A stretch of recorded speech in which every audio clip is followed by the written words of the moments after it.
L'arrivée des évolutions qui avait été quand même assez remarquable, hein, la fin de ces pontons particuliers sur la W13, devenue W14 oui. désormais cette saison à Monaco, qui avait coïncidé avec de meilleurs résultats pour l'équipe Mercedes, et puis notamment avec ce podium de Lewis Hamilton au Canada lors du Grand Prix précédent. Et là, les monoplaces à l'étoile, finalement, ont été quasiment invisibles pendant ce Grand Prix. Ça a grogné du côté de Lewis Hamilton, à tel point c'est que même c'est Toto Wolff qui a pris le micro en disant Lewis, ça suffit. Oui, alors il a dédramatisé quand même Wolff, il a bien compris que c'était une somme de frustration. Il l'a même dit à la radio quand même, c'est assez incroyable. Il a été entendu de tout le monde, il a dit on sait que la voiture est mauvaise. Il dit ta Mercedes est mauvaise. Ouais. C'est le message que s'envoie, c'est quand même une contre-publicité, mais il faut ça pour le calmer, parce qu'il est sorti de sa course, parce qu'il est obsédé par ce qui se passe devant. Est-ce que ceux par qui les sont pénalités vont avoir des pénalités, etc. Et là, c'est vrai que c'est pas bon pour la sérénité. Alors, moi, tu vois, je suis contre les communications radio. Si les pilotes n'avaient pas toutes ces choses-là, ils se concentreraient sur leur course. Mais effectivement, il a fait beaucoup de sorties, y compris en Q1 de la qualification de la course sprint. Ouais, sur le shootout. Voilà, sur le shootout samedi. Limite de piste. On a vite compris que ça serait le thème du dimanche aussi. Et il a été en difficulté. La voiture ne tourne pas, tout simplement. C'était assez incroyable. Alors, rétrospectivement, globalement, hein, d'ailleurs, Verstappen l'a dit, moi je lis les articles, qu'est-ce que je rigole.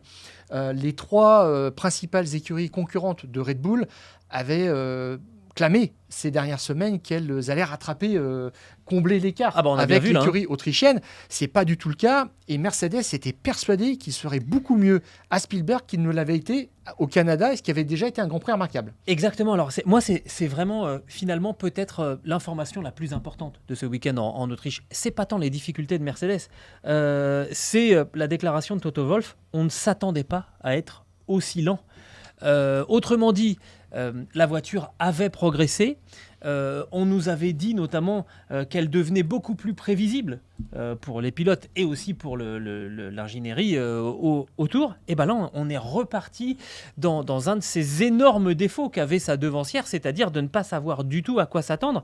Et après course, Lewis Hamilton a expliqué qu'ils ont compris très très vite qu'ils n'arriveraient pas à stabiliser le train arrière de la Mercedes. Et finalement, la seule solution qu'ils avaient pour garder un semblant d'équilibre, ceux qui font un tout petit peu de compétition comprendront, c'est puisque le train arrière est instable, il faut dégrader l'avant pour garder un équilibre de la voiture. Donc on a enlevé de l'appui sur le train avant. Donc pas de grippe dans les virages rapides. Et ça, c'est donc ce qu'a ça dit n'a absolument pas marché. Andrew Chauvelin, le chef ingénieur. C'est ça, et ils ont été obligés de rajouter de l'appui à chaque passage au stand sur le train avant. Bref, la voiture, non seulement elle était instable, mais en plus, elle n'a pas cessé de changer dans sa configuration technique. Pour les pilotes, ça devait être un vrai casse-tête. Ce que je vois quand même, c'est que c'est Lewis Hamilton maintenant qui tient la baraque. Ça fait 4 fois de suite qu'il bat Russell en qualification, qui fait un bon Grand Prix derrière. Enfin, ça, là, c'était de la survie, hein, clairement. Après, ils ont échangé leur position 7 et 8 au jeu des pénalités.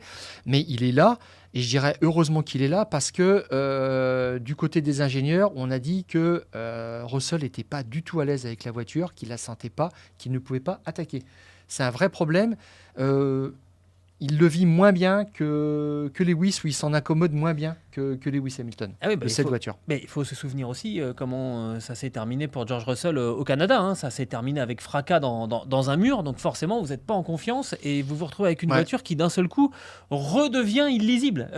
Donc on peut comprendre que le jeune Britannique ait été en difficulté. Et attends, on va à Silverstone. Alors, il faut Lewis mettre Hamilton, des pièces. George Russell, ils vont être attendus. Il faut mettre des pièces sur la voiture maintenant. C'est encore ce qu'a constaté le chef ingénieur d'exploitation, responsable des réglages en fait. D'ailleurs, Lewis Hamilton a dit on n'avait qu'une session d'entraînement vendredi pour régler la voiture. C'était insuffisant. Et ils sont partis sur des mauvais réglages tout le week-end. Ouais. C'est vraiment le scénario catastrophe. Je trouve que c'est un mauvais... c'est un format qui est mal calibré, parce que 1 heure, franchement, c'est pas assez. Il faudrait passer à 1 heure et demie quand même, ça permettrait aux gens d'un peu plus travailler. parce que là, on le paye au prix fort, et dans ce format-là, en fait, ce sont les meilleurs qui sont confortés. Donc on voudrait un petit peu redistribuer les cartes comme ça avec des formats différents.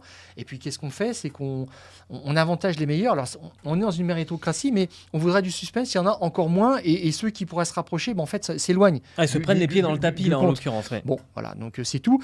Mais on a dit quand même, on est assez inquiet du niveau de Ferrari. Et c'est tu vois, on a noté la même chose, Stéphane Andrew Chauvelin, qui a admis une inquiétude vis-à-vis du rythme déployé par les Ferrari en course. On est en train de sentir que le vent est peut-être en train de tourner chez Mercedes, parce qu'il y avait Aston Martin, et maintenant il y a un deuxième chewing-gum qui va se coller au basque des Mercedes. Ce sont les deux Ferrari, donc inquiétude pour Mercedes avant ce Grand Prix de Grande-Bretagne, où évidemment les deux pilotes seront attendus de pied ferme.